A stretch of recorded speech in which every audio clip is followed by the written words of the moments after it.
नमस्ते। चलिए आज एक ऐसी कविता के सफर पर चलते हैं जो शुरू तो होती है एक माँ और बच्चे की बड़ी प्यारी सी बातचीत से, लेकिन हमें ले जाकर खड़ा कर देती है न्याय और दया से जुड़े एक बहुत ही गहरे सवाल पर।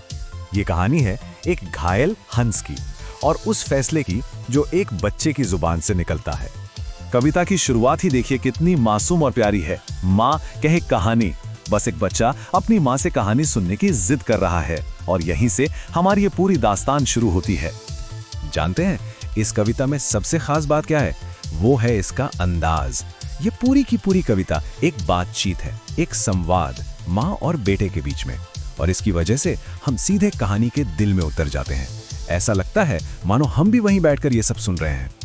तो माहौल कुछ ऐसा है, एक बच्चा है राहुल जो अपनी माँ यशोधरा से कह रहा है कि उसे कहानी सुननी है, पर उसे कोई राजा रानी की कहानी नहीं सुननी, नहीं, उसे तो अपने ही पिता के बारे में एक कहानी सुननी है।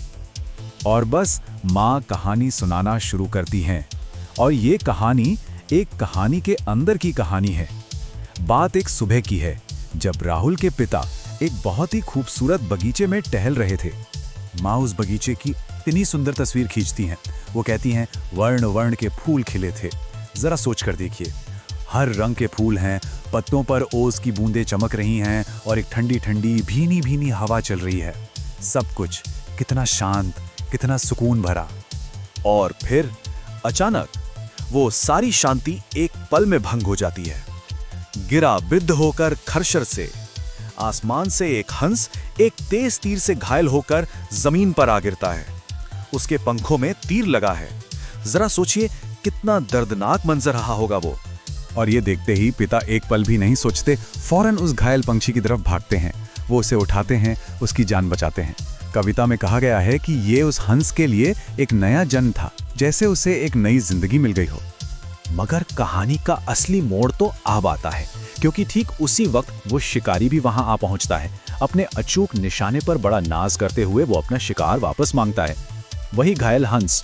और यहीं से असली टकराव शुरू होता है, रक्षक और भक्षक के बीच। तो अब मैदान में दो दावेदार हैं और दोनों के तर्क अपनी अपनी जगह मजबूत हैं। एक तरफ है रक्षक यानी बचाने वाला, जिसका दावा दया पर टिका है, और दूसरी तरफ है भक्षक यानी शिकारी, जिसका दावा अपने हुनर पर है। एक कहता है मैंने इसे बचाया इसलिए ये मेरा है, दूसरा कहता है नहीं, मैंने इसका शिकार किया इसलिए ये मेरा है। अब भाई जब कोई भी पीछे हटने को तैयार नहीं था तो बात बढ़ गई। बहस इतनी बड़ी कि मामला फैसले के लिए राज दरबार तक पहुंच गया। अब ये सिर्फ एक पंछी का मामला नहीं रहा, ये तो न्याय का सवाल बन गया था। और यहीं पर कहानी एक बहुत ही कमाल का मोड़ लेती है। माँ यशोधरा कहानी को इस सबसे जरूरी मोड़ पर रोक देती हैं और फैसला सुनाने के बजाय वो ये काम अपने बेटे राहुल पर छोड़ देती हैं। वो सीधे राहुल से पूछती हैं, और एक तरह से ये सवाल हम सब के लिए है, राहुल तू निर्णय कर, इसका न्याय पक्ष लेता है किसका? सोचिए, एक बच्चे के सामने कितना बड़ा सवाल रख दिया गया है। और राहुल का जवाब, सच कहूं तो वही इस कविता का दिल है। वो बिना एक पल सोचे कहता है, रक्षक पर भक्षक को वारे, न्याय दया का दानी। मतलब मारने वाले से बचाने वाले का हक हमेशा बड़ा होता है। असली न्याय तो दया करने वाला होता है। क्या खूबसूरत बात है। तो बात यह है कि ये सिर्फ एक कहानी नहीं है, इस कहानी की जड़ें इतिहास में बहुत गहरी हैं। इस कविता के जो पात्र हैं वो कोई मनगढ़ंत किरदार नहीं, बल्कि इतिहास की जानी मानी हस्तियां हैं। यहीं आकर कहानी और इतिहास एक हो जाते हैं। कहानी सुनाने वाली माँ है यशोधरा, बेटा है राहुल, और वो पिता जिसने हंस को बचाया वो कोई और नहीं बल्कि सिद्धार्थ थे। जी हाँ, वही सिद्धार्थ जो आगे चलकर दुनिया में गौतम बुद्ध के नाम से जाने गए। इस एक जानकारी से पूरी कहानी का मतलब ही कितना गहरा हो जाता है ना? तो आखिर इतनी शानदार कविता लिखी किसने? इसे लिखा है मैथिली शरण गुप्त जी ने, जिन्हें हम सम्मान से राष्ट्र कवि भी कहते हैं।